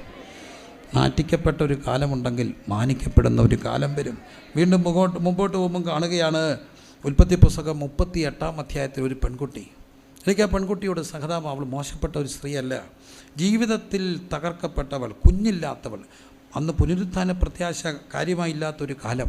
മക്കളിലൂടെയാണ് മരിച്ചവർ ജീവിക്കുന്ന വിശ്വസിക്കപ്പെട്ട ഒരു കാലഘട്ടത്തിൽ മക്കളില്ലാതെ പോയ ഒരുവൾ താമാർ. അവൾ ചെറുപ്പത്തിലെ വിധവയായപ്പോൾ അന്നൊരു ധർമ്മമുണ്ട്, ദേവരധർമ്മം. മരിച്ചുപോയ സഹോദരൻ്റെ ജീവൻ നിലനിർത്താൻ, അല്ലെങ്കിൽ ഓർമ്മ നിലനിർത്താൻ, പൈതൃക നിലനിർത്താൻ സഹോദരനൊരു കുഞ്ഞിനെ കൊടുക്കണം. അവനും മരിച്ചപ്പോൾ അടുത്ത മകനെ അതിന് കൊടുക്കാതെ അപ്പൻ അവളെ വഞ്ചിച്ചു. പ്രായമാകുമ്പം വിളിക്കാം, വിളി വരും എന്ന് പറഞ്ഞുകൊണ്ട് താമാർ കാത്തിരുന്നു. പക്ഷേ വന്നില്ല. താമറിനെ മോശപ്പെട്ടവളായി കാണരുത്. താമർ ഒരു വേശ്യയല്ല, ജീവിക്കാൻ ഒരുങ്ങപ്പെട്ട ഒരു പെൺകുട്ടിയാണ്. എങ്ങനെങ്കിലും ഒരു കുഞ്ഞ് വേണം, എൻ്റെ മരിച്ചുപോയ ഭർത്താവിൻ്റെ ഓർമ്മ നിലനിർത്താൻ ഒരു കുഞ്ഞ് വേണം. അതിനവൾ ഉപയോഗിച്ച വഴി ഇച്ചിരി മോശമായിപ്പോയി. അങ്ങനെ യഹൂദ ഒരു കുഞ്ഞുണ്ടായി. അവൾ അവിടെ കാണുന്നു. കുഞ്ഞുണ്ടെത്തതുകൂടി അവൾ വേശ്യാവസ്ത്രം അഴിച്ചു വെച്ചു. ഒരു കുഞ്ഞിന് വേണ്ടിയുള്ള ഒരാഗ്രഹിച്ചൊരു പെൺകുട്ടിയായിട്ട് കണ്ടാൽ മതി. അതിനവൾ വേശ്യാവസ്ത്രം ധരിക്കേണ്ടി വന്നു. പക്ഷെ കാലം മുമ്പോട്ട് പോയപ്പോൾ മത്തായി സുവിശേഷത്തിൽ അവിടെ കാലം മാറ്റി, അവിടെ ചരിത്രം വേദപുസ്തക ചരിത്രത്തിൻ്റെ ഭാഗമാക്കി മാറ്റി. വേശ്യാവസ്ത്രം കേട്ട് ജീവിതത്തിന് വേണ്ടി, നിലനിൽപ്പിന് വേണ്ടി പോരാടാൻ ഇറങ്ങിപ്പെട്ട ഒരു പെൺകുട്ടിയെ ഒടുവിൽ എൻ്റെ വല്യമ്മച്ചി എന്ന് വിളിക്കാൻ കർത്താവ് കരുണ കാണിച്ചെങ്കിൽ എൻ്റെ ദൈവം കാലം മാറ്റുന്ന ദൈവമാണ്. പേര് പോകാനൊരു കാലം, പേര് മാറാനൊരു കാലം, പേര് പോകാനൊരു കാലം, പേര് മാറാനൊരു കാലം. ജോസഫ് സഹോദരന്മാരാൽ ദേഷിക്കപ്പെട്ടു. 17 വയസ്സേ ഉള്ള ചെറുപ്പക്കാരന്, കേട്ടോ, 17 വയസ്സുള്ള കുഞ്ഞ് പോയി. അവിടെ ചെന്നപ്പം പൊത്തിപ്പറിൻ്റെ വീട്ടിൽ ചെന്ന മക്കളെ, അവനവിടെ ഇഷ്ടം പോലെ സ്വാതന്ത്ര്യമുണ്ട്. പക്ഷേ she cast her eyes on him എന്നാണ്. മനോഹര രൂപണിയായിരുന്ന ചെറുപ്പക്കാരൻ്റെ മേൽ കണ്ണു പതിച്ചു. പക്ഷേ അവനൊരു കാര്യം ചെയ്തു, അവനും അവളും തന്നെ ഉള്ളൂ. അവൻ പറഞ്ഞു, ഞാൻ യഹോവയോട് ദോഷം എന്ത് ചെയ്യത്തില്ല, പ്രവർത്തിക്കത്തില്ല, ഈ മഹാപാപം ചെയ്യത്തില്ല. വില കൊടുക്കേണ്ടി വന്നു. കാരാഗ്രഹവാസം 13 വർഷം. 30ാമത്തെ വയസ്സിൽ കൊണ്ട് നിർത്തി. ഏതാണ്ട് 10-13 വർഷം ഇരുണ്ട കാരാഗ്രഹത്തിൽ. അത് കഴിഞ്ഞപ്പോൾ ഫറവോൻ്റെ കൊട്ടാരത്തിൽ ഉന്നത പദവി, പിന്നെ അതിൻ്റെ ഭക്ഷ്യമന്ത്രി, ഒപ്പം എല്ലാ പാണ്ഡികശാലകളുടെയും ചുമതല. ക്ഷാമം മുന്നോട്ട് കണ്ടുകൊണ്ട് ഏറ്റവും വലിയ സ്ട്രാറ്റജിക്കൽ അപ്രോച്ച് നടത്തി, ഭക്ഷ്യശേഖരണം നടത്തി. അങ്ങനെ എല്ലാം ശേഖരിച്ച് വെച്ച് കഴിഞ്ഞപ്പോൾ ക്ഷാമം വന്നപ്പോൾ പാണ്ഡികശാലകൾ തുറക്കാൻ തുടങ്ങിയപ്പോൾ ക്യൂ നിൽക്കുന്നവർക്കെല്ലാം ഫുഡ് കൊടുത്തപ്പോൾ ഇടയ്ക്കിടയ്ക്ക് യോസഫ് വന്നിങ്ങനെ കൊടുക്കുന്നുണ്ട്. ഞാൻ നോക്കിയപ്പോൾ ഒരു കാഴ്ച കണ്ടു. ശരിയായിരിക്കാം, തെറ്റായിരിക്കാം, ഭാവനയായിരിക്കണമെങ്കിൽ കുഴപ്പമൊന്നും ഉണ്ടെന്ന് തോന്നില്ല. നമ്മുടെ കുറേ അച്ചായന്മാരുണ്ട്, അതെല്ലായിടത്തും ഉണ്ട്. വിളമ്പാൻ സമ്മതിക്കത്തില്ല. നിങ്ങളിങ്ങനെ കണ്ടിട്ടുണ്ട്. മാസ്യത്തിനാണെങ്കിലും എന്താത്തിനാണ് പിടിച്ചു കൊടുക്കും. അവസാനം കുറേ മിച്ചം വരുത്തും. കൊടുക്കാൻ സമ്മതിക്കാത്ത കണ്ടിട്ടുണ്ടോ? ഞങ്ങളുടെ അവിടെ ഉണ്ട്. ഇവിടെ അല്ല, കൊടുക്കാൻ സമ്മതിക്കുന്നത് അവർക്ക് വിളമ്പം ഇവിടില്ല. പിച്ചക്കാരില്ല, റാന്നിക്കാരുള്ളൂ. പൊക്കോട്ടെ, ദൈവം ലൈവാണ്. എനിക്ക് അവിടെ തിരിച്ച് പോകേണ്ടതാണ്. അവിടെ ചെല്ലുമ്പോൾ അവരെന്നെ ഓടിക്കുക. എന്നാലും ഞാൻ എല്ലായിടത്തും ഉണ്ട് ഇങ്ങനത്തെ ഓരോരുത്തരൊക്കെ. അവരൊക്കെ ചിലർക്ക് പറഞ്ഞു ഇങ്ങനൊന്നും കൊടുക്കരുത്, പിടിച്ച് വെച്ച് കൊടുക്കണം. ജോസഫ് പറഞ്ഞ് പിടിച്ച് വെക്കുന്നില്ല, കൊടുത്തോട്ടെ, കൊടുക്കുക അങ്ങോട്ട്. ഞാൻ ജോസഫോട് ചോദിച്ചു ഇങ്ങനെ കൊടുക്കുക. ജോസഫ് എന്നോടൊരു മറുപടി പറഞ്ഞു, 13 വർഷം ബെല്ലടിക്കുമ്പം പോയി നിൽക്കണം. എന്തിനാ? ഭക്ഷണത്തിനാ. നിറച്ച് കൊടുക്കുമോ? ഇല്ല. ഏതാണ്ട് ഇച്ചിരി ചോറ് ഇട്ട് കൊടുത്തിട്ട് ഇച്ചിരി ചോദിച്ചാൽ മൂത്ത ആൾ 2 അടിയൊക്കെ വെച്ച് പോടാന്ന് പറയും. പിന്നെ ബെല്ലടിക്കുമ്പം ഒരു പാത്രമായിട്ട് പോയി നിൽക്കും, കിട്ടുന്നു മേടിച്ച് കഴിക്കും. വിശന്നപ്പോൾ പലപ്പോഴും വിശപ്പിൽ ഉറങ്ങാതെ കിടന്നു. ക്യൂ നിൽക്കാനൊരു കാലം ഉണ്ടെങ്കിൽ ക്യൂ നിൽക്കുന്നവർക്ക് കൊടുക്കാനൊരു കാലം, ഭക്ഷണത്തിന് ക്യൂ നിന്ന് ഒരു കാലം, ക്യൂ നിന്നവർക്ക് ഭക്ഷണം വിളമ്പിക്കൊടുക്കുന്ന ഒരു കാലം. എൻ്റെ ദൈവം കാലം മാറ്റുന്ന ദൈവ. കരമടിച്ച് സ്തുതിച്ച്, ക്യൂ നിൽക്കാനൊരു കാലമുണ്ടെങ്കിൽ ക്യൂ നിൽക്കുന്നവർക്ക് വിളമ്പിക്കൊടുക്കാനൊരു കാലം, വായ്പ വാങ്ങാനൊരു കാലം, വായ്പ കൊടുക്കാനൊരു കാലം. ജോസഫ് ഇങ്ങനെ കൊടുക്കുക. പാപം ചെയ്യാഞ്ഞതിൻ്റെ പേരില്ല ഇതെല്ലാം വന്ന കേട്ടോ. CJ തോമസ് എന്ന് പറയുന്ന ഒരു നാടകകൃത്തുണ്ട്. അദ്ദേഹം ക്രിസ്തീയ മൂല്യങ്ങൾ അനുസരിച്ചാണ് നാടകം എഴുതി. ഇപ്പം നാടകങ്ങളും വായനയൊക്കെ കുറവാണെങ്കിലും പ്രശസ്തമായ ഒരു നാടകകൃത്തായിരുന്നു CJ തോമസ്. CJ തോമസിൻ്റെ ഒരു മലയാളം നാടകമുണ്ട്, എബ്രായ കുട്ടി. ആ എബ്രായ കുട്ടിയിൽ ഇതിൻ്റെ ബാക്കി ഭാഗം തൻ്റെ ഭാവനയിൽ പൂരിപ്പിച്ചിട്ടുണ്ട്. ഇതാണ് ജോസഫ് കാരാഗൃഹത്തിൽ പോകുന്നു. പൊത്തിഫറിൻ്റെ ഭാര്യയ്ക്ക് എന്ത് സംഭവിച്ചു ബാക്കി രേഖപ്പെടുത്തിയിട്ടില്ല. എബ്രായ കുട്ടി എന്ന ആ നാടകത്തിൽ CJ തോമസ് ഭാവന കാണുകയാണ്. ഈ പെൺകുട്ടിയുടെ ജോസഫ് കള്ളക്കഥ ഉണ്ടാക്കി കാരാഗൃഹത്തിനടച്ച ശേഷം മറ്റൊരു ചെറുപ്പക്കാരനെ പൊത്തിഫർ അവിടെ നിയോഗിച്ചു. ഒരു ദിവസം പൊത്തിഫർ വരുമ്പോൾ കാണുന്നത് അവളും അവനും തമ്മിലുള്ള മോശപ്പെട്ട കാര്യമാണ്. അവനെ തൂറങ്കിൽ അടച്ചിട്ട് ഇവളെ തെരുവിലിറക്കി വിട്ടു പൊത്തിഫർ. അവൾ തെരുവിലൂടെ അലഞ്ഞ് അവൾ CJ തോമസിൻ്റെ ഭാവനയിൽ ഒരു വേശ്യാസ്ത്രീയായിട്ട് മാറി. തെരുവ് വേശ്യയുടെ സകല ദുരന്തങ്ങളും അവളെ പിടിച്ചു. അവളുടെ ശരീരം ക്ഷയിച്ചു. അവൾ രോഗബാധിതയായി. അവൾ ചുമച്ചും കുരച്ചും ക്ഷീണിതയായി നിൽക്കുക. വിശപ്പടക്കാനാവാത്ത ഈ പാപം ആർക്കും വേണ്ടാതെ വന്നപ്പോൾ അവൾ ആരോ കേൾക്കുന്നു, ഭക്ഷണം കൊടുക്കുന്നുണ്ട്. ഭക്ഷണത്തിന് വേണ്ടി വന്നപ്പോൾ നീണ്ട ഒരു ക്യൂ നിൽപ്പുണ്ട്. നീണ്ട ക്യൂവിൻ്റെ മുമ്പിൽ ജോസഫ് ഇന്നുകൊണ്ട് ഭക്ഷണം കൊടുക്കുമ്പോൾ അവനെ പാപം ചെയ്യാൻ നിർബന്ധിച്ച ഒരുവൾ ഏറ്റവും പുറകെ നിൽക്കുന്നത് പറഞ്ഞുകൊണ്ടാണ് നാടകം അവസാനിപ്പിക്കുന്നത്. അവന് അവളെ മനസ്സിലായില്ല, പക്ഷേ അവൾക്ക് ജോസഫിനെ മനസ്സിലായി. എബ്രായക്കുട്ടി ഇങ്ങനെ നിൽക്കാനൊരു കാര്യമുണ്ട്. 17 പ്രലോഭനത്തിൽ നിന്ന് ഓടിപ്പോയത് കൊണ്ട് ഇന്നും പ്രസംഗിക്കപ്പെടുകയാണ് ജോസഫ്. കരമുയർത്തി സ്തുതിച്ച്, ക്ഷണികമാണ് ഈ ലോകം. ക്ഷണിക സുഖങ്ങളുടെ പേരിൽ നിത്യതയും ജീവിതവും നഷ്ടപ്പെടുത്തിയ എത്രയോ പേർ. ഈ അമ്പാറ്റകളെപ്പോലെ വെളിച്ചത്തിൽ ആകർഷിക്കപ്പെട്ട് ചിറകഴിച്ച് വീഴുന്ന 100 കണക്കിന് മിഥുനങ്ങൾ. എന്നെ കേൾക്കുന്ന പ്രിയപ്പെട്ട മക്കളെ, എബ്രായ കുട്ടി നമുക്കൊരു മാതൃകയാണ്. ജോസഫ്, അവനെ സഹോദരന്മാർ ദേഷിച്ചു. എന്താ? സ്വപ്നക്കാരൻ. പക്ഷേ ദ്വേഷിച്ച സഹോദരന്മാർ ഒടുവിൽ കാണുന്നത് അവൻ്റെ മുമ്പിൽ കരഞ്ഞുകൊണ്ട് നിൽക്കുന്നതാണ് കാണുന്നത്.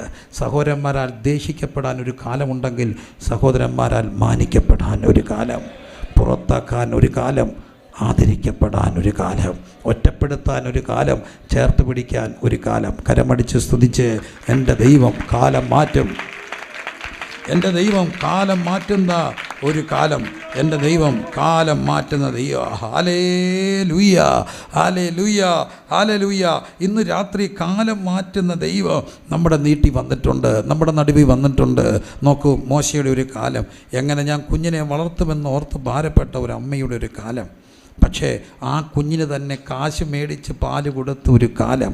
എങ്ങനെ കുഞ്ഞിനെ വളർത്തുമെന്ന് ആ മാതാപിതാക്കൾ ചിന്തിച്ചപ്പോൾ ഒരു ദിവസം ഫറവോൻ്റെ മകൾ വന്നിട്ട് പറയുക, നീ ഇവന് പാല് കൊടുത്ത് വളർത്തണം, ഞാൻ നിനക്ക് എന്ത് തരാം? ശമ്പളം തരാം. എല്ലാ അമ്മമാരോടും പറയട്ടെ, ഇത് ഒരമ്മയുടെ കാര്യമല്ല.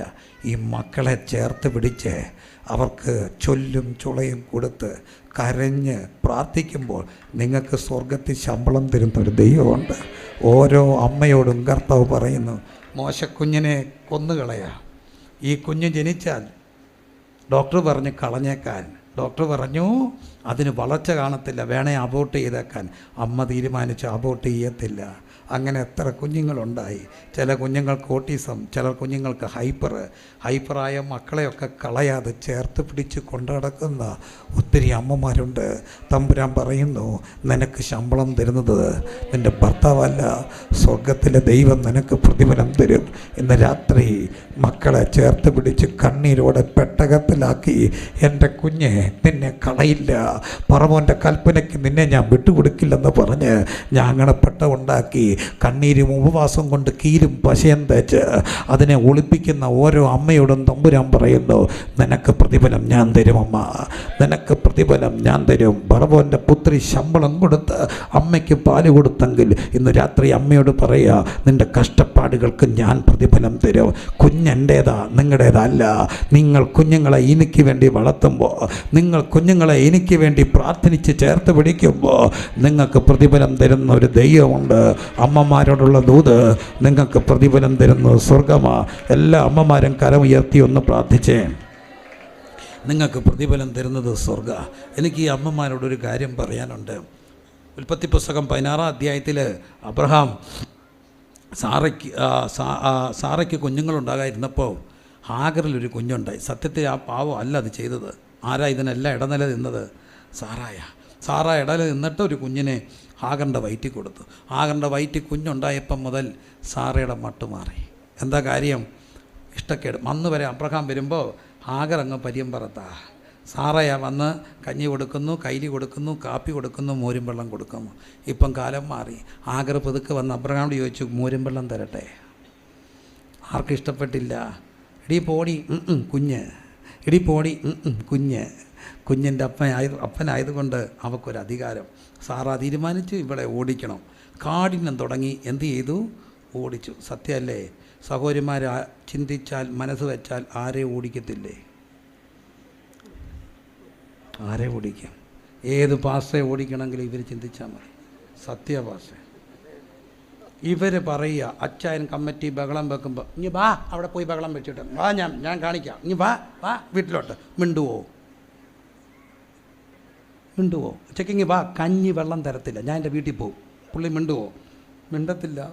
പലപ്പോഴും ഇളക്കുന്നത് എന്ന് ഞാൻ പറഞ്ഞില്ല, പറയാതെ പറഞ്ഞാൽ സാറായുടെ കഥ അല്ലേ? ആകെ ഓടിപ്പോയി.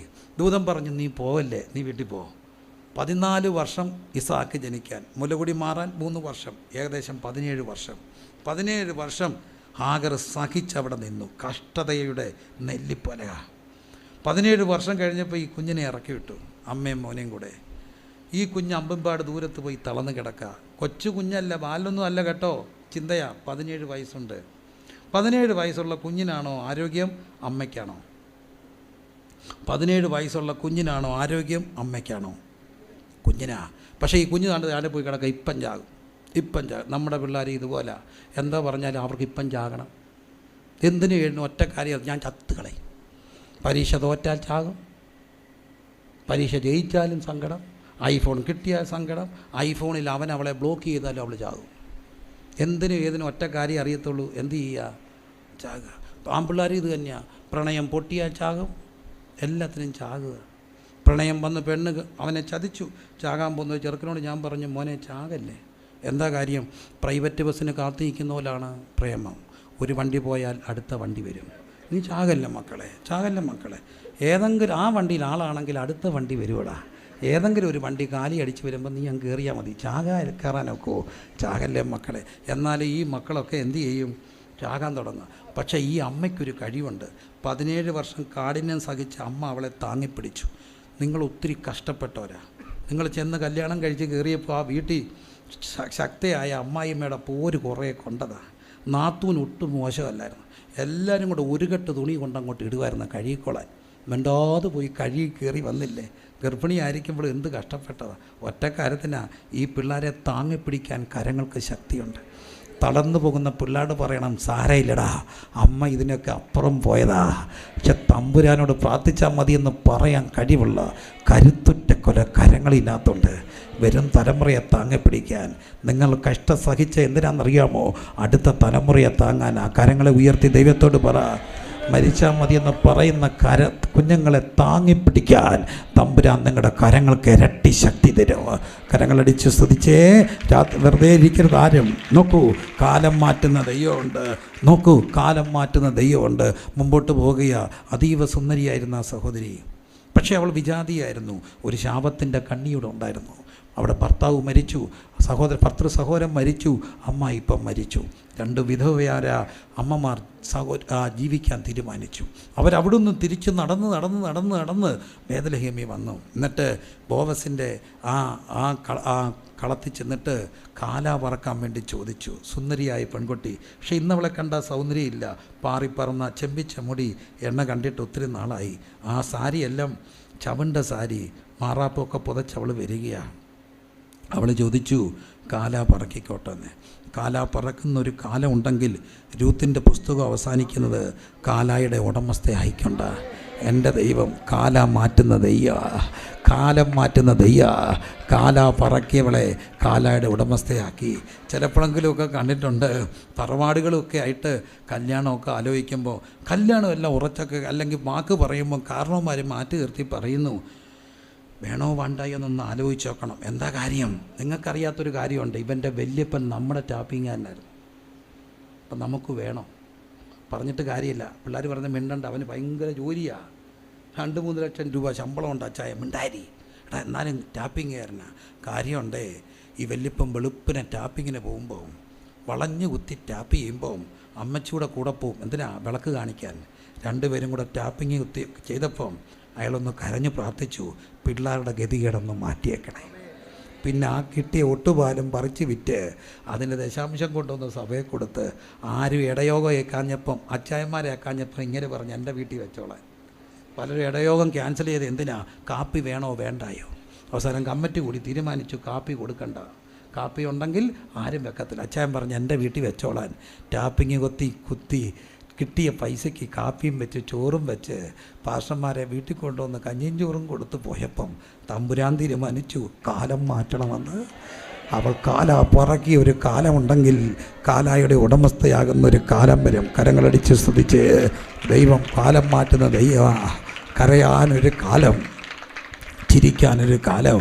ഹന്ന കരഞ്ഞൊരു കാലമുണ്ട്. കർത്താവേ, ഇവിടെ ഒരു പെൺകുട്ടി നിപ്പുണ്ടായിരുന്നു, യജമാനനെ നിപ്പുണ്ടായിരുന്നു ഇവിടെ ഒരു കുഞ്ഞിന് വേണ്ടി പ്രാർത്ഥിച്ചുകൊണ്ട്. ആ സ്ത്രീ ഞാനാ. അവൾ നിന്ദിക്കപ്പെട്ട ഒരു കാലം, അവളൊരു കുഞ്ഞിന് വേണ്ടി കരഞ്ഞ ഒരു കാലം. പിന്നെ ദാൻ മുതൽ ബേർശേബ വരെ വിശ്വസ്ത പ്രവാചകനായിരുന്ന ശമൂവേലിന് ജന്മം കൊടുത്ത ഒരു കാലം. എൻ്റെ ദൈവം കാലം മാറ്റുന്ന ദൈവം. കരങ്ങളടിച്ച് സ്തുതിച്ച്. കരയാനൊരു കാലം, ചിരിക്കാനൊരു കാലം, ഒരു കുഞ്ഞിന് വേണ്ടി കരഞ്ഞ ഒരു കാലം. പിന്നെ കുഞ്ഞിൻ്റെ വളർച്ച കൺകുറുക്കെ കണ്ടുകൊണ്ട് ആണ്ടുതോറും ദേവാലയത്തിൽ വരുമ്പോൾ ദാൻ മുതൽ ബേർശാബ വരെ, അർത്ഥം കന്യാകുമാരി മുതൽ കാശ്മീർ വരെ അവൻ പ്രശസ്തനായ ഒരു കാലം. നിൻ്റെ കുഞ്ഞിന് വേണ്ടി കരഞ്ഞ ഒരു കാലമുണ്ടെങ്കിൽ അവൻ്റെ പ്രശസ്തി കാണാൻ ദൈവം അവസരം തരുന്നൊരു കാലമുണ്ട്. എൻ്റെ ദൈവം കാലം മാറ്റുന്ന ദൈവമാ. ഹല്ലേലൂയ. കർത്താവ് എന്ത് ചെയ്യും? കാലം മാറ്റും. എസ്തേർ, അവൾ ബാല്യത്തിൽ ആരായിരുന്നു? അനാഥയായിരുന്നു. അനാഥത്വം ചെറിയൊരു കാര്യമല്ല കേട്ടോ. ഞാൻ വേഗത്തിൽ അവസാനിപ്പിക്കാം. അനാഥത്വം ചെറിയൊരു കാര്യമല്ല. അനാഥ കുഞ്ഞുങ്ങളെ നിങ്ങൾ ശ്രദ്ധിച്ചോണം. ബെല്ലടിക്കുമ്പോൾ ഞാൻ കണ്ടിട്ടുണ്ട് 3-4 വയസ്സുള്ള കൊച്ചു പിള്ളേരുൾപ്പെടെ പ്ലേറ്റും കൊണ്ട് പോയി നിൽക്കാം. എന്നിട്ടോ ഒരു പ്ലേറ്റ് ചോറ് കഴിക്കും. കഴിക്കുമോ?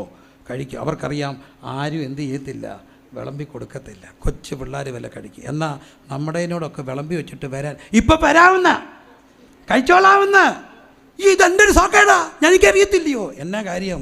പുറകെ നടക്കാൻ ഒരാളുള്ളത് കൊണ്ടാ. അല്ലേ കഴിക്കത്തില്ലേ? വേണ്ടാന്ന്, ഇപ്പം വേണ്ടാന്ന് പറഞ്ഞ് ഇതെന്നെ മനസ്സിലാകത്തില്ലയോ.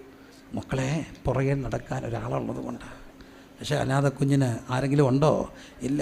വീട്ടിലൊക്കെ ഇച്ചിരി നിന്നൊക്കെ ഉണ്ടെങ്കിലും ഞാൻ പഠിച്ച ഹോസ്റ്റലിൽ സീനിയർ ക്ലാസ് ഒത്തിരി പ്രായമായപ്പോഴാണ് ഹോസ്റ്റലിൻ്റെ അവധിയുടെ ദിവസം വന്നു. എല്ലാവരും പോവുക, ഭയങ്കര ആഘോഷം, ഒരു സന്തോഷമാണ്, വീട്ടിൽ പോവുക. ആ സമയത്ത് ഒരു പെൺകുട്ടി ഒറ്റയ്ക്കിരിക്കുക. ഒരു സുന്ദരിയായൊരു പെൺകുട്ടി, എൻ്റെ ഒരു സുഹൃത്തായിരുന്നു അവൾ. നമുക്ക് പ്രായമുണ്ട്, 10-28 ഞങ്ങൾ നല്ല പ്രായത്തിലാണ്, കൊച്ചു പിള്ളേരല്ല. ഞാൻ അവളോട് ചോദിച്ചു, നീ എന്നെ വല്ലായിരിക്കുക. അവളോട് ചോദിച്ചു, നിനക്കെന്നെ വയർ സോ ഹാപ്പി. ഞാൻ പറഞ്ഞു, നാളെ വീട്ടിൽ പോകുന്നതിൻ്റെ സന്തോഷം. അവളെന്നെ കുറേ നേരം നോക്കിയിട്ട് പറഞ്ഞു, നിനക്കറിയോ ഞാൻ എവിടെ പോവുക? ഞാൻ നാളെ എൻ്റെ അനാഥശാലയിലാടാ പോകുന്നത്.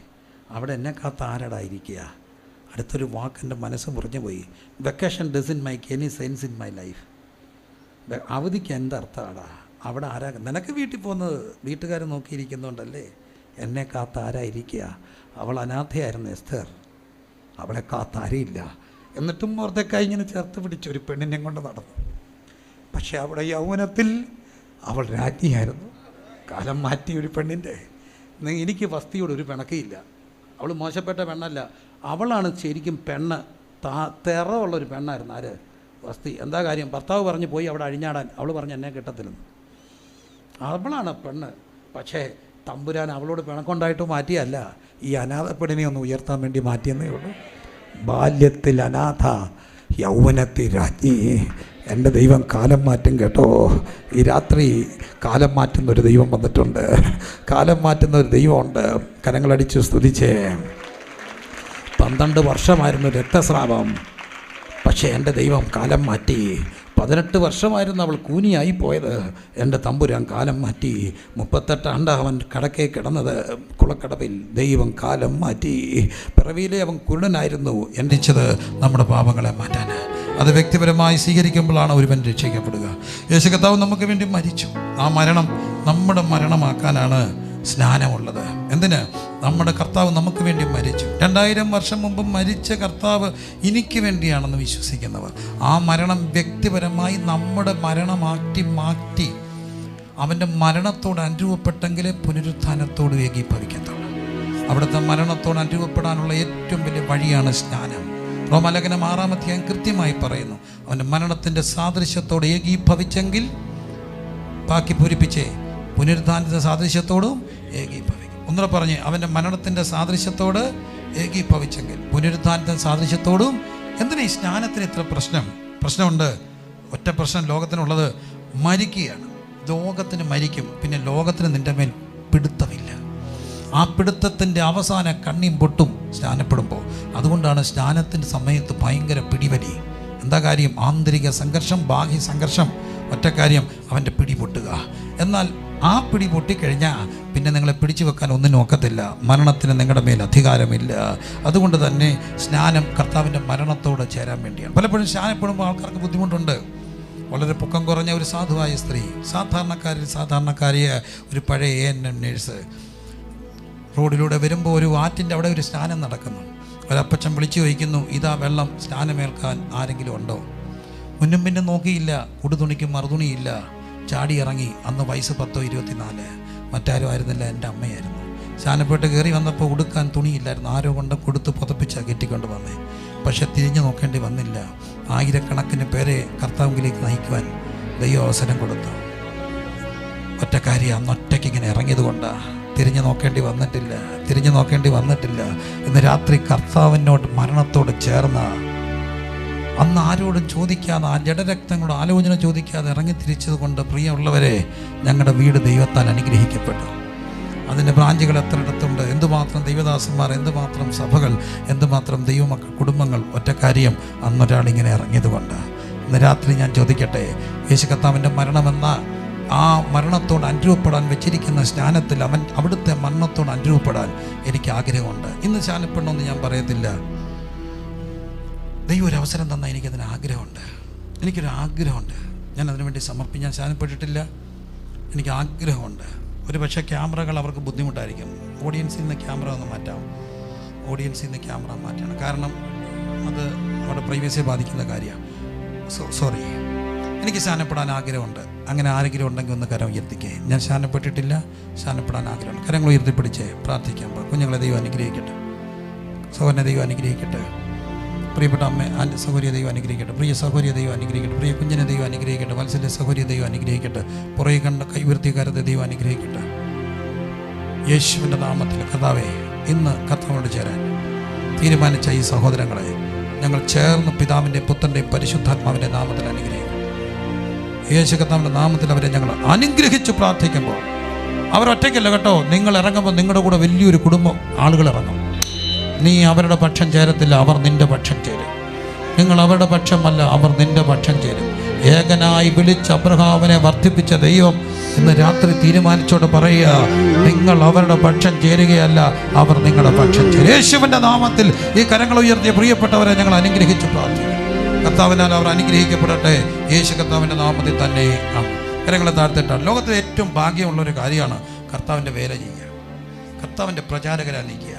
അതിപ്പറ ഒരു ഭാഗ്യമില്ല, അതിപ്പറ ഒരു ഭാഗ്യമില്ല. ഞാൻ നിങ്ങൾ അമ്മമാരോടും പിതാക്കന്മാരോടും ചോദിക്കട്ടെ, എൻ്റെ കുഞ്ഞിനെ കർത്താവിൻ്റെ വേലയ്ക്ക് കൊടുക്കാൻ എനിക്കിഷ്ടമാണ്. അപ്പോൾ നിങ്ങൾ ചോദിക്കും, അവൻ്റെ ഇഷ്ടമല്ലേ, അവിടെ ഇഷ്ടമല്ലേ? ആയിക്കോട്ടെ.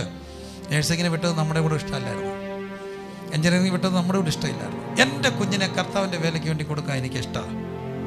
അങ്ങനെ കൺസെൻറ്റ് കൊടുക്കാൻ തമ്പുരാൻ, അവിടെ ഇഷ്ടമല്ല, എനിക്കിഷ്ടമാണെന്ന് കൺസെൻറ്റ് കൊടുക്കാൻ ഉള്ള ഒക്കുന്ന ആഗ്രഹിക്കുന്ന പേരൻസ് എന്ന് കര ഉയർത്തിക്കുക. ദൈവം നിങ്ങളെ പിതാവേ, തങ്ങളുടെ കുഞ്ഞുങ്ങളെ കർത്താവിൻ്റെ വേലയ്ക്ക് വേണ്ടി നിരുപാധികം കൊടുക്കാൻ ദൈവസന്ധി തീരുമാനിച്ച് കര ഉയർത്തിപ്പിടിച്ചിരിക്കുന്ന ഈ മാതാപിതാക്കളെ ഞങ്ങൾ പുത്രനാം യേശുവിൻ നാമത്തിൽ അനുഗ്രഹിച്ചു പ്രാർത്ഥിക്കുന്നു. അവിടെ കുഞ്ഞുങ്ങൾ ആ തീരുമാനത്തിൻ്റെ പാതയിലേക്ക് വരട്ടെ. യേശു കർത്താവിൻ്റെ നാമത്തിൽ തന്നെ ആമേൻ. കരങ്ങളെ താത്തിട്ട് കുഞ്ഞുങ്ങളെ, കർത്താവിൻ്റെ വേലയാണ് ജീവിതത്തിലെ ഏറ്റവും വലിയ ഭാഗ്യം. ബാക്കിയെല്ലാം ഇവിടം കൊണ്ട് തീരും. പ്രതിഫലം തന്നിടുവാൻ യേശുരാജൻ വന്നിടുവാൻ അധികമില്ല ഈ സമയം. എനിക്ക് കർത്താവിൻ്റെ വേല ഞാൻ ഇഷ്ടമാണ്.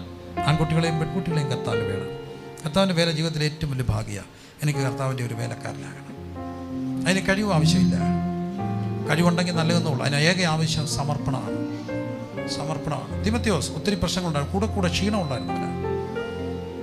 അവനെല്ലാം ഭയങ്ങളുള്ളവനായിരുന്നു. അതുകൊണ്ട് യൗവന മോഹങ്ങളുള്ളവനാണ്. അതുകൊണ്ട് യൗവന മോഹങ്ങളെ വിട്ടുവിടാൻ പറയുക. പക്ഷേ എല്ലാ പരിമിതി കൂടെ സമർപ്പണമുണ്ടോ ദൈവം ഉപയോഗിക്കും. എനിക്ക് കർത്താവിൻ്റെ വേല ചെയ്യാൻ ഇഷ്ടമാണ്. അങ്ങനെ ആഗ്രഹമുള്ള ആരെങ്കിലും ഉണ്ടെങ്കിൽ ഒന്ന് കര ഉയർത്തിക്കുക. എനിക്കൊരു കർത്താവിൻ്റെ വേലക്കാരൻ കര ശരിക്കും ഉയർത്തിപ്പിടിച്ച കർത്താവിൻ്റെ വേല ചെയ്യാൻ ഇഷ്ടമുള്ള മക്കൾ, പിതാവേ, നിനക്ക് വേണ്ടി അങ്ങയുടെ പ്രചാരകരായി മാറുക സമർപ്പിതരായി കരങ്ങൾ ഉയർത്തിപ്പിടിച്ചിരിക്കുന്ന ഈ കുഞ്ഞുങ്ങളെ ഞങ്ങളെല്ലാവരും ചേർന്ന് മാതാപിതാക്കൾ നോക്കി അവരെ കണ്ടോണം, അവരെ ആ നിലകളിൽ പ്രോത്സാഹിപ്പിക്കണം, അവർക്ക് വേണ്ടി പ്രാർത്ഥിക്കണം. ഇനി നാളെ എന്തെങ്കിലും അവരുടെ ഭാഗത്തുനിന്ന് വരുമ്പോൾ താണ്ട് നീ കൈപൊക്കിയല്ലേടാൻ ചോദിച്ച് വഴക്കുണ്ടാക്കല്ലേ. പിതാവേ, യേശു കർത്താവിൻ്റെ നാമത്തിൽ ഇവരെ ഞങ്ങൾ അനുഗ്രഹിച്ച് പ്രാർത്ഥിക്കുന്നു. ഈ കുഞ്ഞുങ്ങൾ കർത്താവിൻ്റെ തീഷ്ണതയുള്ള വേലക്കാരായി അഭിഷക്തരായി ഞങ്ങളിവരെ അഭിഷേകം ചെയ്ത് പ്രാർത്ഥിക്കുന്നു. അങ്ങനെ സംഭവിക്കട്ടെ. യേശു കർത്താവിൻ നാമത്തിൽ തന്നെ ആമേൻ. എല്ലാ കരങ്ങളും അടിച്ച് അല്പസമയം കർത്താവിനെ സ്തുതിച്ചാട്ടെ. പ്രതിഫലം തന്നിടുവാൻ യേശുരാജൻ വന്നിടുവാൻ അധികമില്ലിനിയും നാളുകൾ തീർത്തിടുവാൻ